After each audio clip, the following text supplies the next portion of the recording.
Salut tout le monde et bienvenue dans cette toute première vidéo. Pour l'ouverture de ma chaîne consacrée à Harry Potter, j'ai très envie de vous parler de Severus Rogue. Avant de commencer, je m'appelle Orlan, j'ai 23 ans et je suis passionnée par l'univers Harry Potter depuis très longtemps. Donc comme je l'ai dit, aujourd'hui on va parler de Rogue et analyser au mieux ce personnage. Je sais qu'il existe déjà des analyses de personnages sur YouTube, donc les miennes seront centrées autour d'une question très précise, pour éviter de refaire toute la biographie d'un personnage que vous connaissez peut-être déjà. Voilà pour la petite présentation, bonne vidéo.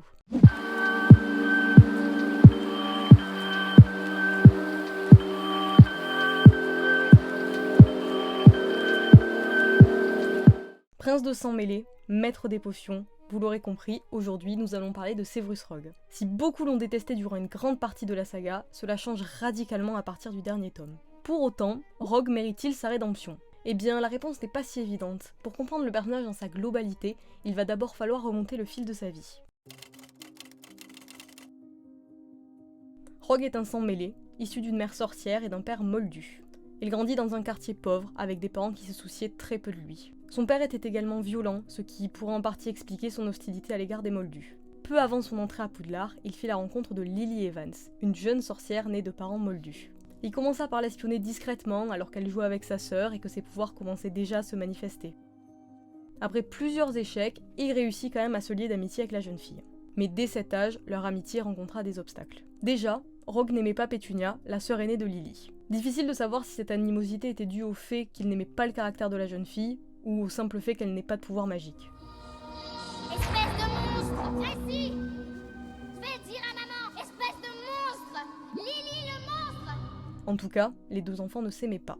On peut supposer que Lily essayait de faire tampon entre eux puisqu'elle avait beaucoup d'affection pour chacun. Mais elle s'énerva plusieurs fois contre Rogue, et notamment lorsqu'il fit tomber une branche sur la tête de sa sœur. Même si Rogue n'était qu'un enfant, il montrait déjà une aversion pour les moldus. En plus de tout ça, on remarque que Rogue était un enfant introverti, solitaire et maladroit. Et même s'il avait des sentiments très forts envers Lily, il lui arrivait d'être désagréable avec elle également. Bon, à ce moment-là, Rogue est très loin du mange-mort qui a rejoint Voldemort. Mais il possède déjà une part d'ombre et a des difficultés à sympathiser avec les autres. Et surtout, il fait déjà une différence entre sorcier et moldu. Lors de son entrée à Poudlard, il subit une profonde déception. Lily est envoyée à Gryffondor alors qu'il est envoyé à Serpentard. Mais malgré leur présence dans des maisons rivales, les deux sorciers arrivent à rester amis, du moins jusqu'à une certaine limite. La place de Rogue au sein de l'école était un peu particulière. C'était un élève brillant et qui, malgré ses faibles aptitudes sociales, parvint à se lier avec d'autres élèves de sa maison. À côté de ça, il entretenait une très forte rivalité avec les élèves de Gryffondor et surtout la bande de James Potter. Si les films sont un peu avares en détail, les livres nous apprennent que Rogue contribuait énormément à cette rivalité. Lorsque ce n'était pas James qui jetait le premier sort, c'était Rogue et vice-versa. Cependant, cette rivalité a sûrement eu un impact négatif sur sa personnalité. James était un élève populaire, un joueur de Quidditch que tout le monde adulait et respectait. Mais si ce n'était que ça, Rogue ne l'aurait pas tant détesté. Non, le problème venait du fait que James éprouvait lui aussi des sentiments pour Lily, et ça, Rogue ne le supportait pas. Malgré ses grands discours sur la supériorité de Serpentard par rapport à Gryffondor, il semblait assez jaloux de ce que représentait James. Rogue ne serait jamais populaire ou un grand joueur de Quidditch. Sa force était ailleurs, et à cet âge, les gens ne s'en rendaient pas compte. Lors de sa 5e année à Poudlard, il subit une énième humiliation de la part de James. Ce dernier le fit virevolter dans les airs et le déshabilla devant tout le monde. Rogue! Expelliarmus! Bien joué, James! Allez, James, envoie-le en l'air! Expedimenta! Servilus, crasse! Servilus, crasse! Bon. Qui veut me voir déshabiller Servilus? Lily prit sa défense, mais il était trop tard. Rogue, humilié et touché dans son orgueil, la rejeta violemment et l'insultant au passage de sang de bourbe. Malgré les excuses qu'il lui présenta le soir même, leur amitié ne s'en releva pas. Ce passage est très important pour comprendre la personnalité de Rogue et surtout sa relation avec Lily. On peut se demander pourquoi elle a refusé si catégoriquement ses excuses. Même si l'insulte est horrible, on peut peut-être essayer de comprendre pourquoi il a dit ça vu le contexte. La réponse est pourtant simple. Rogue, à cet âge, s'intéressait déjà à la magie noire. Il comptait aussi rejoindre Voldemort à la fin de sa scolarité et humilier les nés moldus avec d'autres élèves de sa maison. C'est pour cette raison que Lily n'accepta pas ses excuses. Elle était la seule qu'il n'insultait pas, et elle savait parfaitement que c'était à cause de leur amitié. Bon, en réalité c'est parce qu'il était amoureux d'elle. Bref, elle n'aimait pas la personne qu'il était devenu, car sa façon de penser était complètement opposée à la sienne. La guerre approchait, et ils combattraient dans des camps opposés. Je pense que la fin de leur amitié lui fit énormément de mal, mais le pire fut certainement la 7e année, car c'est là qu'elle commença une relation avec James. Bon, À ce moment-là, il semble que plus rien ne le retienne de rejoindre le plus célèbre des mages noirs, Lord Voldemort.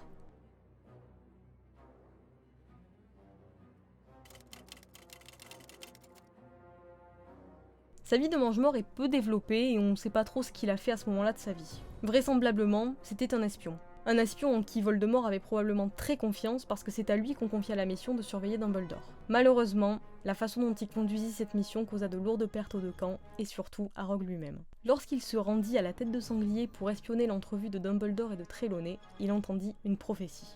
Celui qui a le pouvoir de vaincre le Seigneur des Ténèbres approche.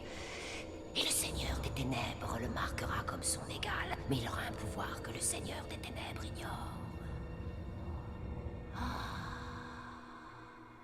Car aucun d'eux ne peut vivre tant que l'autre survit. C'est cet événement précisément qui fit basculer le monde des sorciers et qui rythma l'histoire telle qu'on la connaît. Oui, Rogue surprit Dumbledore et Trelawney, mais il n'entendit que le début de la prophétie. Lorsqu'il la rapporta à Voldemort, ce dernier fit son choix. 2 garçons étaient nés à la fin du mois de juillet, et c'est vers le sang mêlé qu'il se dirigea. Vers Harry James Potter, le fils de Lily. Rogue prit conscience de son erreur, et il supplia Voldemort d'épargner Lily. Mais il connaissait la cruauté de son maître. Alors il se tourna vers quelqu'un qui pourrait les protéger. Dumbledore. Maintenant il va les traquer et les tuer. Cachez-la. Cachez-les tous. Je vous en supplie. En effet, ce passage diffère un peu entre le livre et le film. Dans le film, Rogue demande dès le départ à Dumbledore de tous les sauver. Mais dans le livre, il admet avoir demandé à Voldemort de sauver Lily en échange de son fils. Lorsque Dumbledore lui fait part de son dégoût, normal, il lui demande finalement de tous les sauver. Finalement, aucun d'eux ne parvint à sauver Lily puisqu'elle se sacrifia pour sauver Harry. La mort de Lily fut un traumatisme évident pour Rogue. C'est pour lui rendre hommage qu'il accepta de protéger Harry. Cependant, la rancœur qu'il éprouvait pour son père lui rendit la tâche un peu difficile. Lors de l'entrée de Harry à Poudlard, Rogue était professeur, mais également directeur de la maison Serpentard. C'est ce Rogue que nous découvrons en tant que spectateur ou lecteur, et il nous est très vite désagréable. C'est un homme devenu froid, solitaire et parfois même mesquin. Il n'hésite pas à humilier Harry et ses camarades de Gryffondor, souvent au profit de ceux de sa propre maison. À l'évidence, la célébrité ne fait pas tout. N'est-ce pas, Monsieur Potter ? Grâce à son talent pour la préparation de potions, il devient professeur dans cette matière, et nous découvrons un pédagogue inné. Nous pouvons par exemple rappeler la fois où il empoisonna le crapaud de Neville et lui demanda de préparer l'antidote. Neville, terrifié par Rogue et mauvais en potions, demanda l'aide d'Hermione.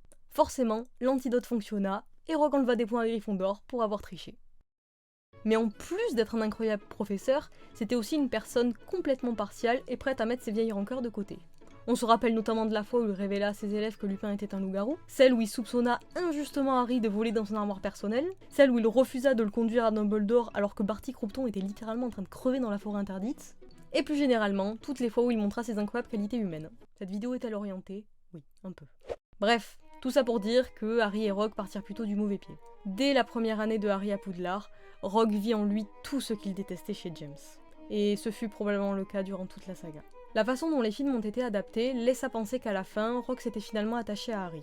Mais ce n'était pas le cas. Les risques qu'il a pris ont toujours été par amour pour Lily, et uniquement pour Lily. Malgré le portrait que j'ai dressé de Rogue, et qui laisse penser que c'est une mauvaise personne, je suis obligée de rappeler tous les sacrifices qu'il a pu faire. D'une part, c'est en grande partie grâce à lui que le monde des sorciers a pu être sauvé. Il a protégé Harry durant toute sa vie, et a veillé au succès de sa mission durant le dernier tome. Lorsque Voldemort le plaça directeur de Poudlard, il essaya de protéger les élèves du mieux qu'il le put. Et bien sûr, il a joué le rôle d'agent double auprès de Voldemort, une mission que personne d'autre n'aurait pu accomplir. Mais alors, Rogue mérite-t-il sa rédemption ? Ce qui va suivre est un avis purement subjectif. Chacun a le droit de percevoir et d'interpréter ce personnage comme il l'entend. D'ailleurs, moi je trouve le personnage très intéressant et très bien construit. C'est juste que j'ai pas vraiment d'attache pour lui. À mon sens, Rogue ne mérite pas sa rédemption. Il ne la mérite pas pour la simple et bonne raison qu'il ne la cherche pas et ne la souhaite pas. Le bien qu'il a pu accomplir durant tout le long de sa vie est dédié à Lily. Ses motivations sont purement égoïstes.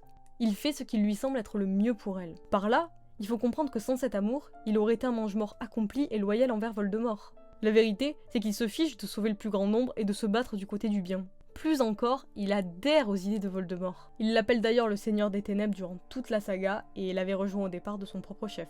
Ce qu'il faut comprendre, pour moi, c'est qu'il n'a pas changé d'avis après la mort de Lily. Il s'est détourné de Voldemort car la loyauté qu'il vouait à Lily était bien plus puissante, ni plus ni moins. L'amour qu'il avait pour elle lui a permis de faire le bien, mais pas ses convictions personnelles. Ceci étant dit, Rogue a joué une part importante dans la chute de Voldemort. Malgré ses convictions et motivations personnelles, ses actes ont servi le bien, c'est indéniable.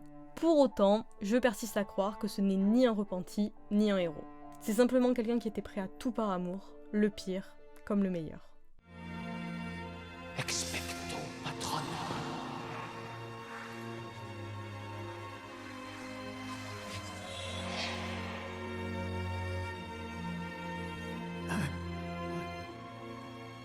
Lily. Après tout ce temps,